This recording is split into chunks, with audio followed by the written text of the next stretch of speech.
Ketare rakite pare, tava ichabosh tribhuvan. Brahma adi devagan, tava dasha aganan, kare tava agapalan.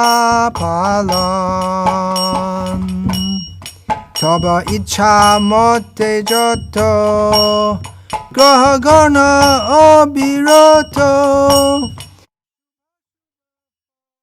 Koredan. Rog shok mriti bhoy, tava icha mote hoy, tava agya shadda balaban. Tava bhoye bayu boy, Chandra surja samuday, shasha niyamita kaja kare.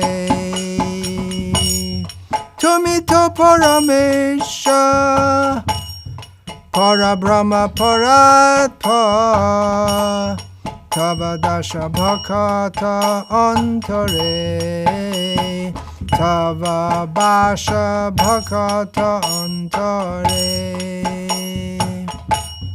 Shuddha shuddha shuddha shuddha siddhakam, Bhakta-vatsala nam, Bhakta janera nitta shami.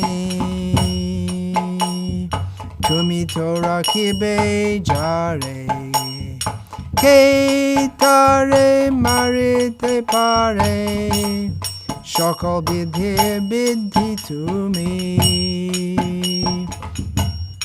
Tomara charane nath, koriache pranipat, bhakati binoda tavadas. Bipada hoite shami, abasha tahare tumi, rakibe tahare bishash. I'll just give a quick translation of this song, sung by Srila Bhaktivinoda Thakur from his collection known as Sharanagati, under the heading of Abhasha Rakibe Krishna. Krishna will certainly protect us. So Bhaktivinoda singing to Krishna, the Supreme Personality of Godhead, Tumi who you want to kill, no one can protect them. The whole three worlds are under your control. The demigods beginning with Brahma, they're all your servants, uncountable servants. Kore tava aga palan, and they carry out your order. According to your desire, the grahas, which roughly means planets, but it also has astrological, as well as astronomical, has astrological connotations. So the planets ceaselessly mete out the auspicious and inauspicious results of people's activities. Disease, lamentation, distress, death, fear, people experience these according to your desire. Because your order is always very powerful. The wind blows out of fear of you. The moon, the sun, and all other luminaries, they stick to their specified tasks. You are the supreme controller, the supreme reality, Parabrahma, beyond all else. Yet, and this is coming to the point of the song that I want to emphasize, your residence is within the devotees, within the heart of the devotees, you could say. Your actual, because it's saying, oh, yeah, this is your order, but according to your desire, the planets move and all this. But your perfect and always your real, your purest desire is reflected in the name Bhakta-vatsala, one who is affectionate like a protector to the devotees. You are the eternal master of the devotees. So he's the eternal master of everyone, but particularly the devotees. Who you want to protect, who can they kill? Who can kill someone who you want to protect? There is fate which is meted out, but you, by the order of fate, we meet our fate, but you are the vidhi of vidhi. You order, you are the control and the controller of fate. Many of these terms, like vidhi, we can translate into English, but we can give a rough translation, but there's so much understanding behind them which doesn't come across in English because the English language has never had that culture. So, Master, oh Master, at your lotus feet I fall down in obeisance. Bhaktivinoda says, I am your servant. Definitely you will protect your servant. This is the faith, this is the belief of this Bhaktivinoda. So I'm singing this as a lead-in, an introduction, or a suitable introduction to the name Bhakta-vatsala, which occurs as name 742 in Vishnu Sahasranama. This name came up in this song, and it's described, the whole song is very nicely described. Bhaktivinoda first of all says how the whole universe, the great demigods, are working under Krishna's control and according to Krishna's desire, and they give everyone the fate that they deserve. The demigods under Krishna's direction give everyone the fate they deserve, but Krishna, his highest desire is to protect his devotees. So Krishna, even though all your fate may be that you have to suffer in so many ways, but Krishna will protect his devotees. And this Bhaktivinoda Thakur expresses his faith in this, which is one of the 6 limbs of Sharanagati, of the path of, or the process of taking shelter of Krishna. Bliss. We're going to discuss Bhakta-vatsala. This is going to be a long one. And you think there's going to be a long talk? It's going to be a series of talks. Because this name is such an important name. We just had the name Madhava. Now, 1,000 names of Vishnu,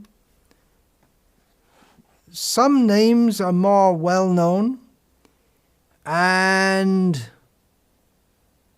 some of them, I think I'm not alone in saying, I can't say I'm a devotee, but I can say as someone who's got some drops of mercy on my head from a real devotee, Srila Prabhupada. So among the devotees, there are some names which are more appealing to them, or when we have names like Yat, Tat, Kim, Even Lokanath, we just had, their names, and they invoke feelings for Krishna. Everything invokes feeling. But especially Madhava, very nice name. And now Bhakta-vatsala. Bhakta-vatsala, the name is not as well known as Madhava. Among those who are in the devotional line, they must know this name. But even in the secular world, at least in India, some names of Krishna are so common that they're still used, they're still given by parents to their children. So we get, just like we had one Prime Minister of India, Narasimha Rao. His name was Narasimha, so the name Narasimha was there in the news all the time. There was a big politician. He was, what was his name? Madhav Singh Solanki? Maybe you don't know. I think it's before your time. I think he was the Chief Minister of Gujarat. He was at one point, or he was high in the Gujarat, and he was a congressman. Madhav Singh Solanki. Has the name come up? Madhav Singh Solanki. He was a politician. He died recently. I'm not sure if I met him or not. He was a big politician. I don't think so. 9th January. Just passed away earlier this year. So like that, he was a big man in the Congress Party, not the Congress Party in America, the Congress Party in India. And so like that, I'm just giving an example. Madhav Singh Solanki, he was not specifically a Vaishnava, but just the name is very common. So what's the point I make here? Bhakta-vatsala is not one of those names which is so very well known, but among devotees it is well known, and it is a very important name for us to understand the meaning of this. So please tune in with all your ears. Most people on this planet have 2 ears. We know of at least one person who has 8 ears, Lord Brahma. He's always glorifying Krishna. What is that? Chatur. Brahma bole chatur mukhe, Krishna Krishna Hare Hare, Mahadeva Panchamukhe, Rama Rama Hare Hare.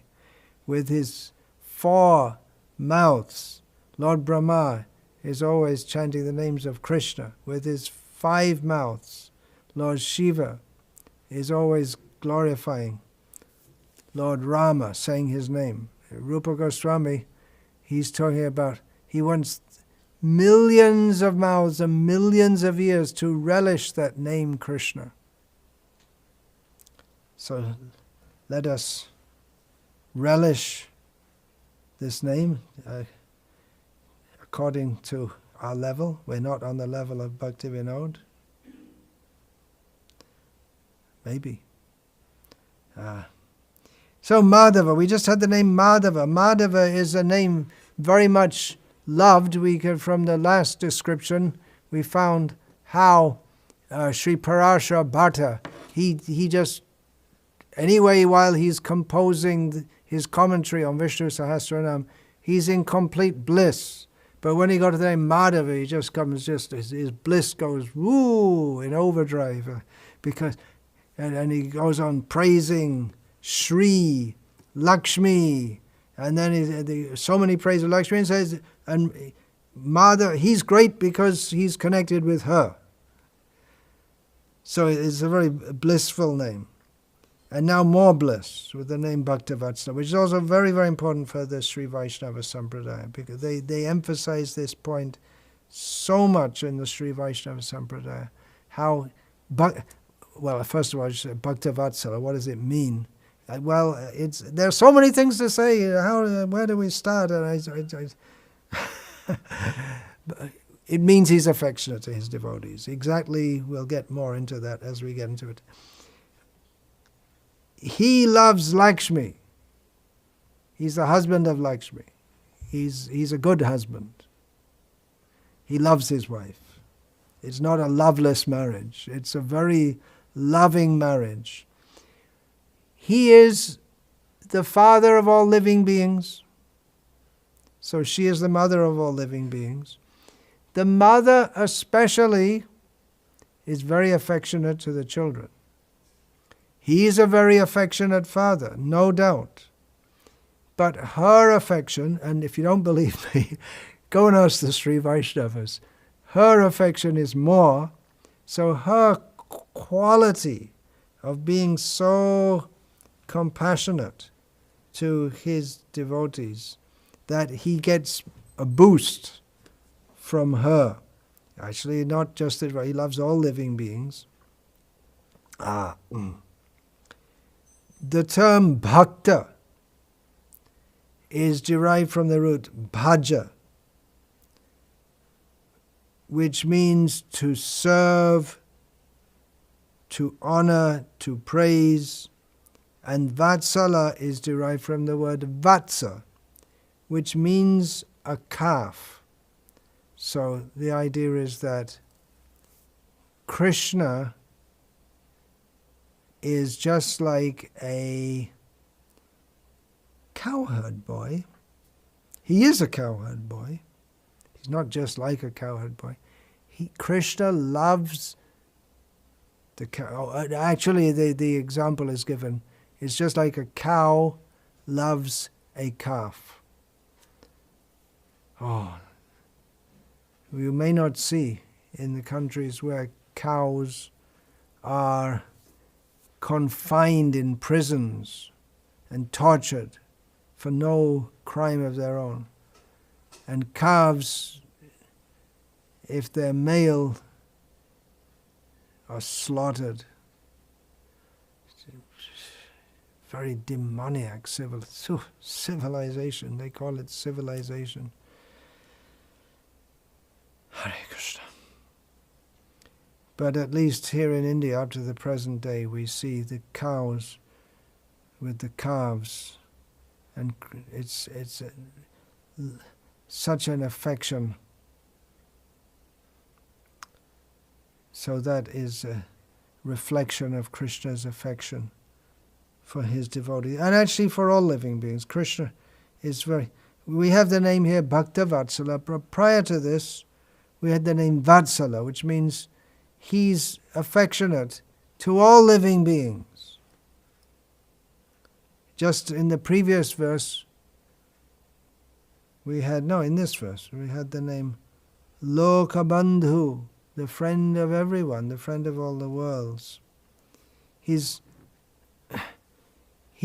compassionate. That's the Srila Prabhupada writes that in the Krishna book, that of all the qualities of the Supreme Lord, the most important one is his mercy upon his devotees. But actually for everyone. That's why he comes to this world, to lift up especially the devotees, paritranaya sadhunam. And what does he do to the demons? Vinashayata dushkritam. That's also his mercy, to destroy them. Dharma samsthapanartha. He comes for the purpose of re-establishing dharma for all persons. For his devotees, they don't need ordinary dharma. He lifts them up. And for ordinary people, okay, they'll stay here, but at least let them follow dharma so they can come to the level of being a devotee.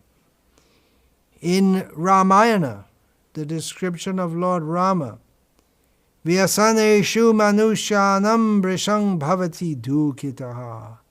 The all-blissful Supreme Lord, Sri Rama, becomes distressed upon witnessing others' distress. In the Amara Kosh, which is a Sanskrit dictionary, I guess you could call it, Kripa dayanu kampa syad anukroshaha. Compassion is the unmotivated desire to destroy others' distress. That compassion for all living beings is exhibited by Lord Krishna. It's not a show. It's not a show of being saintly. It's not just talking about being compassionate. But he really means it, and he really acts on it. Here's a reading. I'll read from Srila Prabhupada's Nectar of Devotion, describing the qualities of Krishna. Number 32, compassionate. What is the definition of being compassionate? Srila Prabhupada writes, he's translating and explaining from Rupa Goswami's Bhakti Rasamrita Sindhu. Srila Prabhupada writes, a person who is unable to bear another's distress is called compassionate. Krishna's compassion for distressed persons was exhibited. And then after that you could put umpteen, zillion examples, but one specific example is being given here. Krishna's compassion for distressed persons was exhibited when he released all the kings imprisoned by Magadendra. Magadendra is another name for Jarasandha, means the king of Magad. While dying, grandfather Bhishma prayed to Krishna and described him as the sun which eradicated darkness. The kings imprisoned by Magadendra were put into dark cells, and when Krishna appeared there, the darkness immediately disappeared, just as if the sun had risen. In other words, although Magadendra was able to imprison so many kings, upon the appearance of Krishna, they were all released. Krishna released the kings out of his sincere compassion for them. Yes, sincere compassion. It wasn't a political stunt. He wasn't trying to get some points so he could go down in history as a great saintly person. His sincere compassion for them. Continuing reading from Nectar of Devotion. Krishna's compassion was also exhibited when grandfather Bhishma was lying on the bed of arrows which had been shot through his body. While lying in this position, Bhishma was very anxious to see Krishna, and thus Krishna appeared there. Upon seeing the pitiable condition of Bhishma, Krishna began speaking with tears in his eyes. Isn't this amazing? I mean, Krishna, he conspired to get Bhishma in that position. Arjuna didn't want to fight. Specifically, Arjuna said that I don't want to fight, especially against Drona and Bhishma. Guruna hatvahi mahanubhavan. How can I kill such great personalities as my gurus? He's specifically referring here to Bhishma and Drona. But Krishna told him, no, you have to fight. And Krishna was complicit in what was practically the contrivance by which Bhishma was killed superficially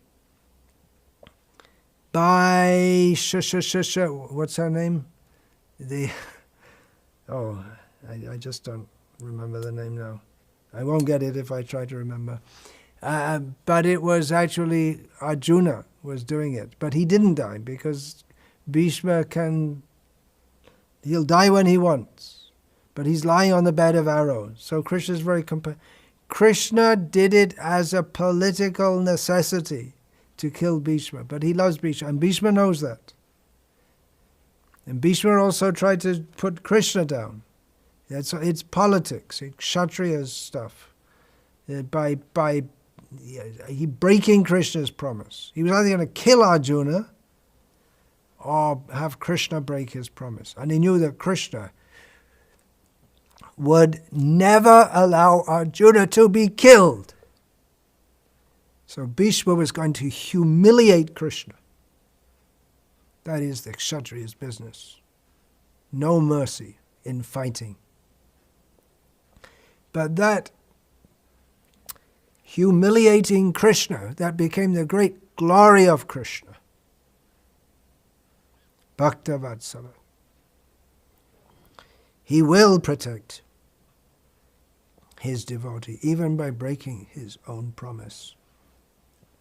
So the Kshatriya's business is not very nice, but even though Krishna was fighting with Bhishma, Bhishma was fighting with Arjuna, there's a great bond of love between them.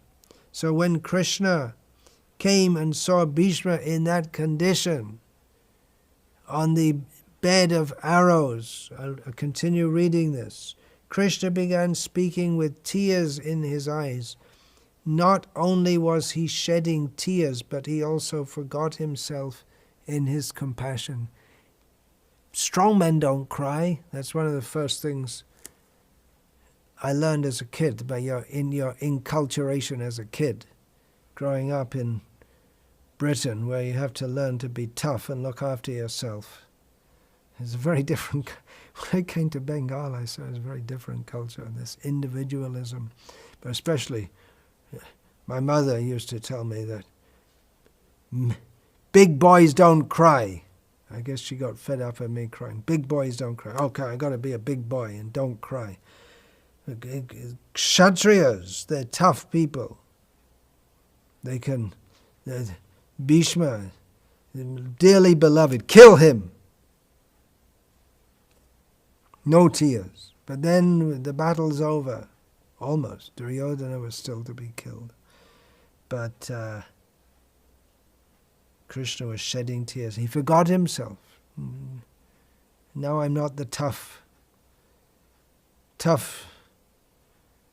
vidhi, the one who gives the law or metes out justice. He forgot himself in his compassion. So this compassion, Srila Prabhupada continues. Therefore, instead of offering obeisances to Krishna directly, devotee offer obeisances to his compassionate nature. Actually, because Krishna is the Supreme Personality of Godhead, it is very difficult to approach him. But the devotees taking advantage of his compassionate nature, you see, taking advantage, they know the tricks.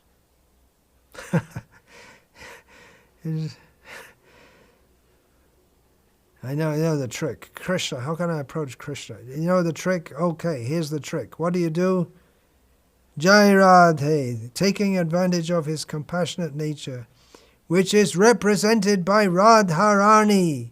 Always pray to Radharani for Krishna's compassion. So I was saying how Madhava, we had the name Madhava. He's the husband of Lakshmi. So Radha is the original form of Lakshmi. Krishna is naturally compassionate. But being God, he has to be stiff also. Radha is not stiff. Well, she can be when she's in pastimes with Krishna. That's only for show in love. But in dealing with all the conditioned souls, Radharani is very, very merciful. She comes as Chaitanya Mahaprabhu, and Chaitanya Mahaprabhu is Krishna coming to relish the feelings of Radha. But then Radha's tremendous compassion on all the living beings, that becomes expressed as Chaitanya Mahaprabhu, who is lifting up the most fallen. Radha, her attention is on Krishna. She's solely concentrated on Krishna. But then her love for Krishna expands to all living beings. Let them all be picked up. She comes as Chaitanya Mahaprabhu.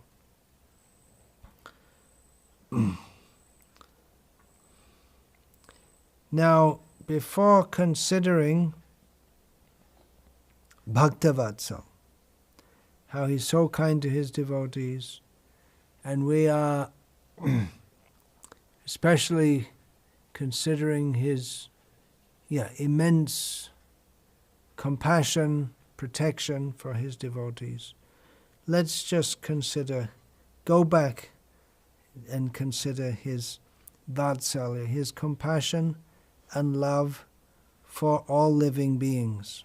In this regard, I'm going to sing a hymn, Christian hymn. I won't sing it. I'll just state it. It's in English, in modern English, so it's a fairly recent composition, which expresses appreciation for God. The Christians, they don't know God as Krishna, but they're expressing their appreciation for God as how they experience and see Him within the creation. Okay, I remember this from school, and I just remember the first verse from school, but by the help of the internet I found the whole song, and it expresses appreciation for God. So this is a very general way expressing appreciation for God. All things bright and beautiful, all creatures great and small, all things wise and wonderful, the Lord God made them all. Oh, I thought it was the good Lord made them all. It's the Lord God made them all. Each little flower that opens, each little bird that sings, He made their glowing colors, He made their tiny wings. The cold wind in the winter, the pleasant summer sun, the ripe fruits in the garden, He made them every one.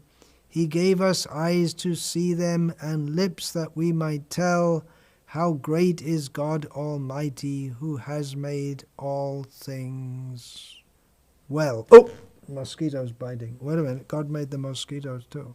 The mosquitoes not biting, but not today, not just now. It's a little one-sided there, seeing that the world is something nice for us to live in.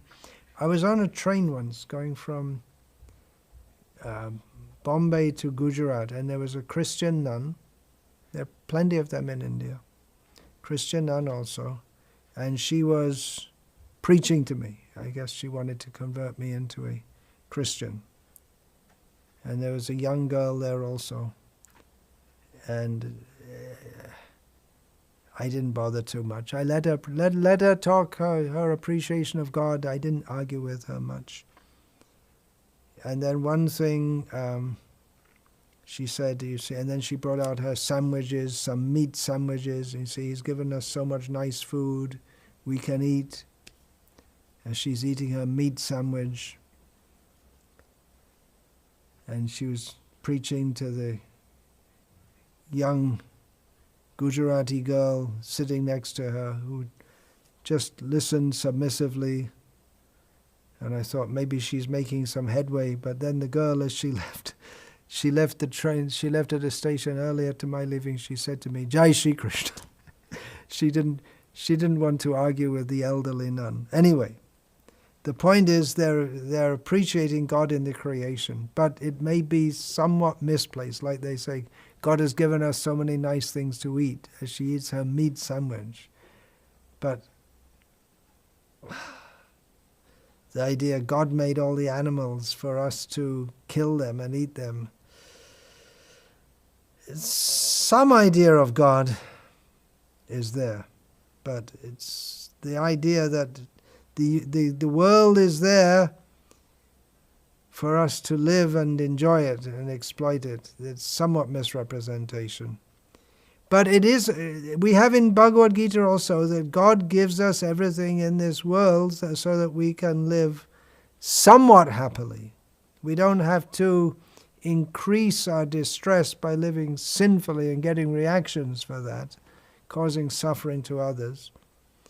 But the point is, if we follow the system given by God, when we're talking about Vatsala, we're talking about God, because He's generally compassionate to everyone. When we're talking about Bhakta-vatsala, we're talking about Krishna. So God means in general terms, everyone can appreciate. A Christian can appreciate, a Jew can appreciate, a Hindu can appreciate, a Muslim can appreciate. They can all appreciate God in general terms. But then when we get to Bhakta-vatsala, then specifically a relationship is there, and the relationship is with Krishna. God is very distant. Krishna is very close.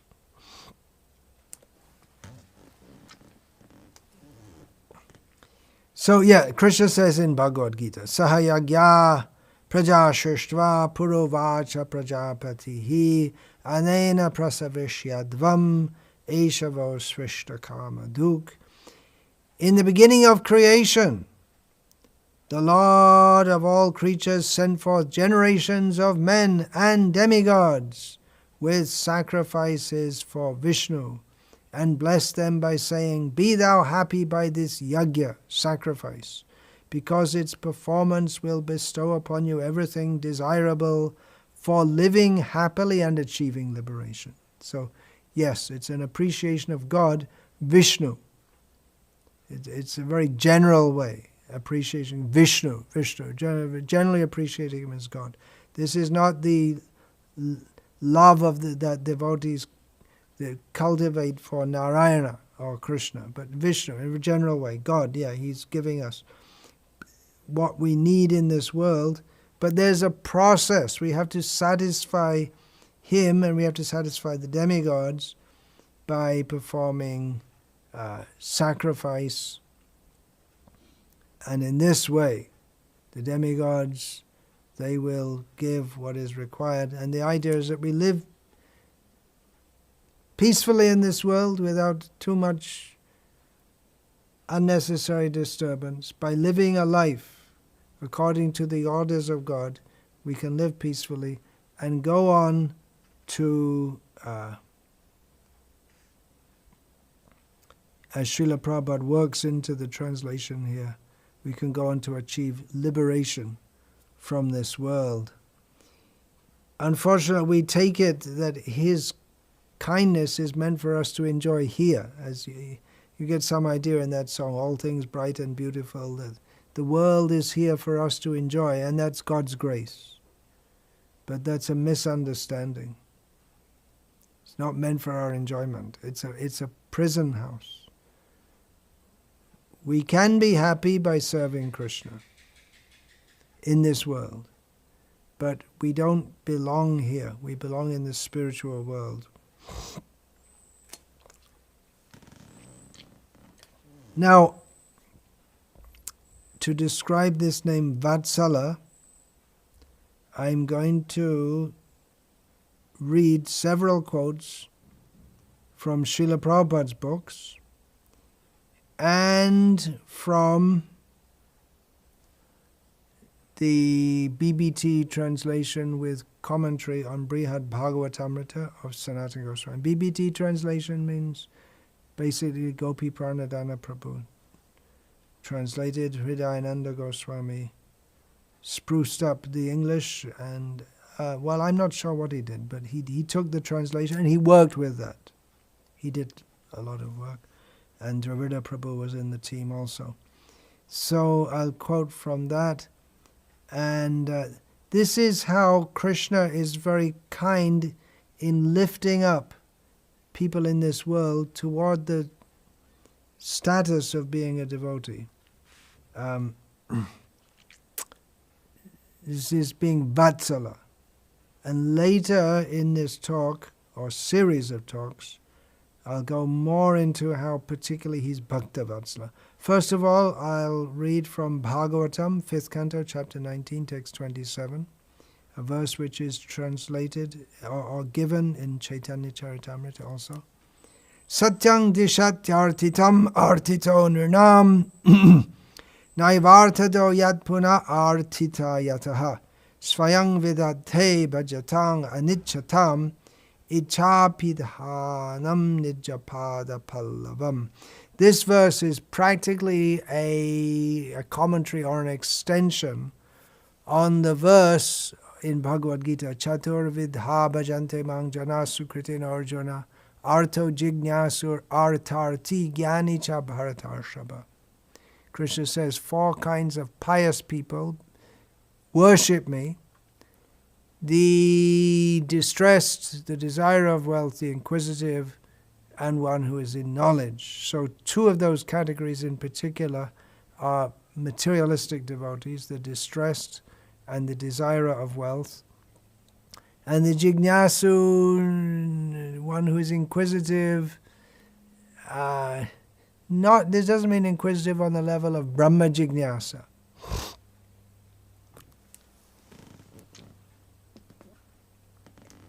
Of course, different Gita commentators give different understandings of that, but generally inquisitive.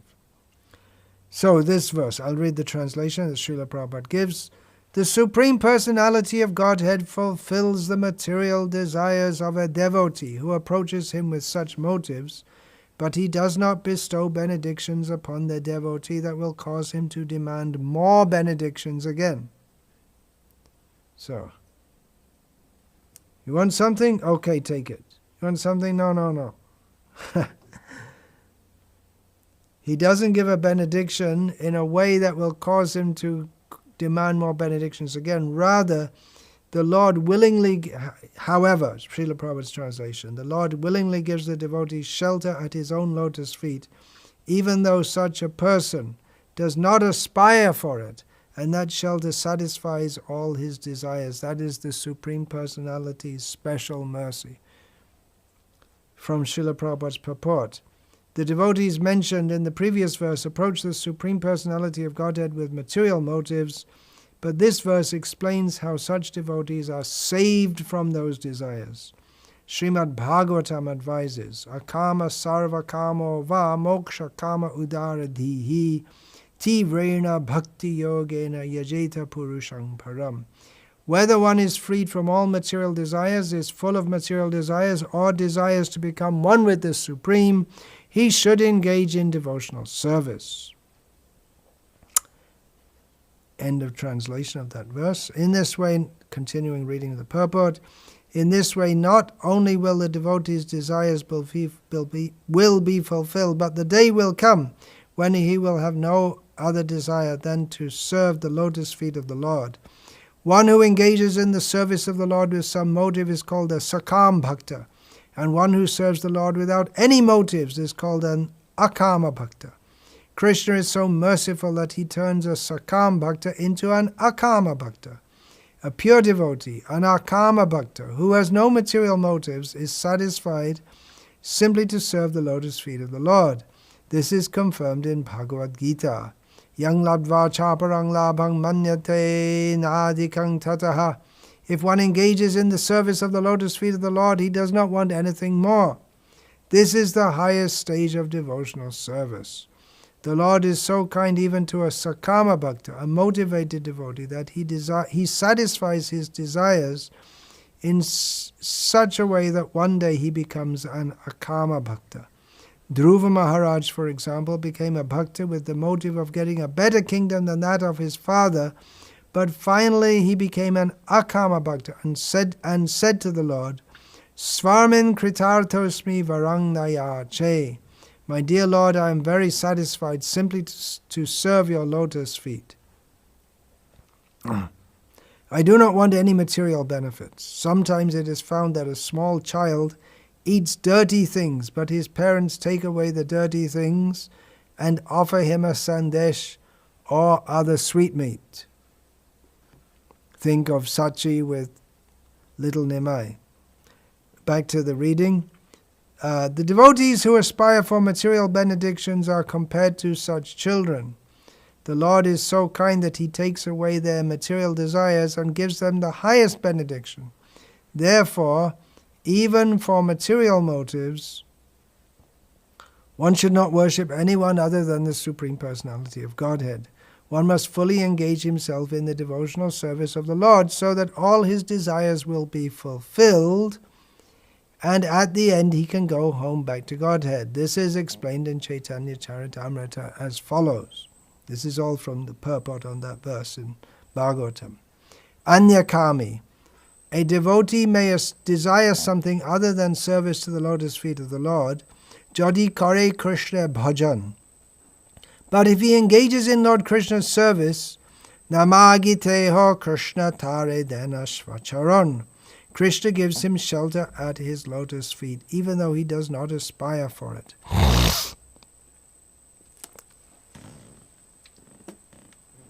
Krishna kohe, the Lord says, Ama bhaje. He is engaged in my service. Mage bishoy shuk, but he wants the benefits of material sense gratification. Amrita chari bisha mage. Such a devotee is like a person who asks for poison instead of nectar. Eibaro murkha, that is his foolishness. Ami bigga, but I, Krishna speaking, am experienced. E murke bishoy keno debo. Why should I give such a foolish person the dirty things of material enjoyment? Svacharana amrita. Svacharana amrita. It would be better for me to give him shelter at my lotus feet. Bishoy bhulaibo. I shall cause him to forget all material desires. Kama lagi Krishna bhaje. If one engages in the service of the Lord for sense gratification, pai Krishna roshe. The result is that he ultimately gets a taste for serving the lotus feet of the Lord. Kama chari dasha hoite hoi abhilasha. He then gives up all material desires and wants to become an eternal servant of the Lord. So this is an example of how someone, he's a materialistic, conditioned soul, somehow or other he comes to Krishna and Krishna just scoops him up, brings him to his lotus feet. So that is Bhakta-vatsala. The name Bhakta-vatsala more particularly refers to those who are great pure devotees, but even if someone is just a beginning of a devotee, Krishna lifts him up. That is his mercy. Now I'm going to be reading, especially in this series of talks, I'm going to be reading a lot from Srila Prabhupada's purports, which might not be particularly inspiring to all. There's a lot of devotees, it seems, they prefer to have something which is more, I don't know, attractive or something, but I just things which I've found in the course of my reading, which I find are relevant, and I think, oh, I can put that in the upcoming name Vishnu Sahasranama discussion. These talks are not for those who are looking for some kind of semi-spiritual entertainment. These are meant for devotees who want to hear the glories of the Supreme Personality of Godhead. So there will be a lot of reading, and if you get bored, then go and watch. There are so many spiritual entertainers out there. Or there are so many things, there are billions of videos on YouTube, but this is meant for Krishna consciousness, which is blissful, but it's not entertainment in the sense of being a comedy show or any such thing.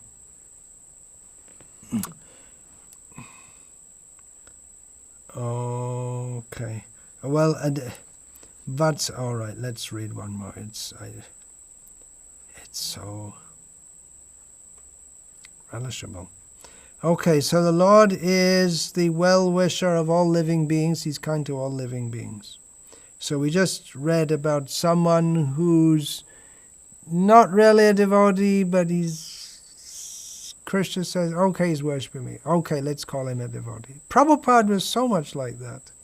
He picked up so many very, very fallen people. He was expert at engaging people in devotional service. Of course, he had rules. He had to make rules also. But he wanted to engage everyone somehow or other in Krishna's service. For this, he wanted varnashram communities to engage people at different levels in Krishna's service. Anyway, so Krishna is very merciful to everyone. What about the demons? Is Krishna merciful to the demons? Well, Bali Maharaj, one of the greatest devotees, one of the 12 Mahajanas, was a demon, at least superficially. And he addresses Vamanadev in the following way. This is reading from the 8th canto of Bhagavatam, Srila Prabhupada's translation. Since your lordship is indirectly the greatest well-wisher of us demons, you act for our best welfare by posing as if our enemy. Bali Maharaj got it. He's the enemy, he comes as the enemy of the demons, but actually he's acting for their welfare. Bali Maharaj continues, because demons like us always aspire for a position of false prestige, by chastising us you give us the eyes by which to see the right path. Now in the purport, Srila Prabhupada mentions or states, and it's a pretty amazing statement. Bali Maharaj considered the Supreme Personality of Godhead a better friend to the demons than to the demigods. Really? He came and stole everything away from Bali Maharaj and gave everything to the demigods? How can Bali consider Krishna to be a better friend to the demons than to the demigods? Let's hear how Srila Prabhupada explains this. In the material world, the more one gets material possessions, the more he becomes blind to spiritual life. The demigods are devotees of the Lord for the sake of material possessions, but although the demons apparently do not have the Supreme Personality of Godhead on their side, he always acts as their well-wisher by depriving them of their positions of false prestige. By false prestige one is misguided, so the Supreme Lord takes away their position of false prestige as a special favor. I was just mentioning how Srila Prabhupada embodied that spirit of Vatsalya of the Supreme Lord by wanting to pick up everyone, engage them in devotional service. But another feature of Srila Prabhupada was that he would speak very strongly to devotees and non-devotees also, to rectify their misconceptions and cut down their false prestige, so that they could come to the proper position of understanding their position as servant of Krishna. You rascal, you fool. What do you mean I'm a rascal? Yeah, you're a rascal and a fool. Oh, you have to serve Krishna. So, another instance of Krishna's mercy on a non-devotee, and the most envious snake. You're thinking, whoa, who's that person who's the most envious snake? It's Kaliya. He actually was a snake. We're not just saying it metaphorically. He was a snake. Due to the mercy of Garuda. You see how the Supreme Lord's mercy becomes manifest in so many cases due to the mercy of the devotee. Kaliya was a snake, by nature very envious. He found out that Garuda, his enemy, could not come to the place in Vrindavan, which became later known as Kaliya Hrad, the lake of Kaliya.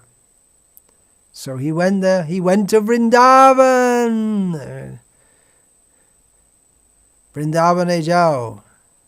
Jate, what is that? Vrindavane jao, jate tomar sharva labha hai. Go to Vrindavan, Krishnadas was told by Nityananda, where all your everything you need, you'll get it right there. So Kaliya, very envious, so envious that all living beings in Vrindavan were killed by his poison. Krishna chastised him by dancing on his heads. What mercy to get Krishna's foot dust on your heads. And then by the intercession of the wives of Kaliya. And as Vishwanath Chakravarti Thakur points out, Krishna is especially very kind to women. Well, some people might disagree with that, but Vishwanath Chakravarti, he's actually a woman. He's Vishwanath Chakravarti here, but he's a woman, servant of Radharani. There's a narration in this regard. I won't divert into this. How the enemies of Vishwanath wanted, I guess I divert. They wanted to kill him. Vaishnavas were so upset by Vishwanath's upholding Parakiya Bhava over Swakiya Bhava and thinking this is such a great disturbance in society. It's against Jiva Goswami. They conspired to kill him. So they waited in the early dawn hours at the path where they knew he came to kill him. But he didn't come. Only they saw some very beautiful young girl collecting flowers. And they saw her and asked, did you see Vishwanath? Did you see him? They're charmed by the beauty of this young girl. Did you see him? No, I'm just busy. I'm collecting flowers for my Swamini, Radha. And then they saw that young girl transform into Vishwanath. So Vishwanath Chakravarti says that, so he's a woman, and he knows he's a woman in Krishna Lila. And he says Krishna is especially merciful to women. So the wives of Kaliya, they were more devotional, more intelligent than Kaliya. And they prayed to Krishna, you please save us. After all, we're women, we need a husband. If you kill him, we don't have a husband, and he's a rascal and a fool, but he got so much mercy by your dancing on his hoods, on his heads. But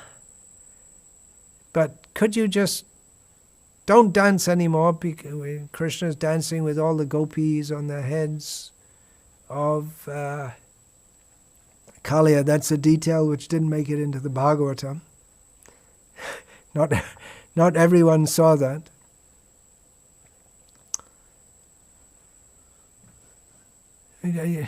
How can we live without our husband? You be kind. So Krishna said, okay, go to Fiji. I'm going to come there later. My devotee is going to come there later and build a temple there. So in this way, Krishna was very merciful, even to a snake. Other examples are there.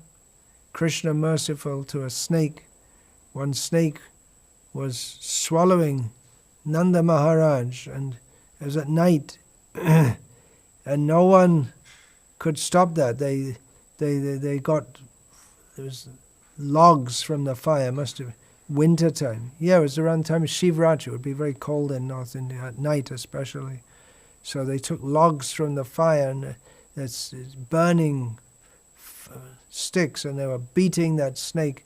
But he wouldn't let go Nanda Maharaj. And then Krishna came and just touched the snake with his foot. And then the snake took the form of a very beautiful young man, Gandharva, Sudarshan, who was in the form of a snake. So Krishna is very kind, even to snakes. Very, very kind, Krishna. So I'll stop there, and Krishna willing, can continue in another session discussing Krishna's kindness.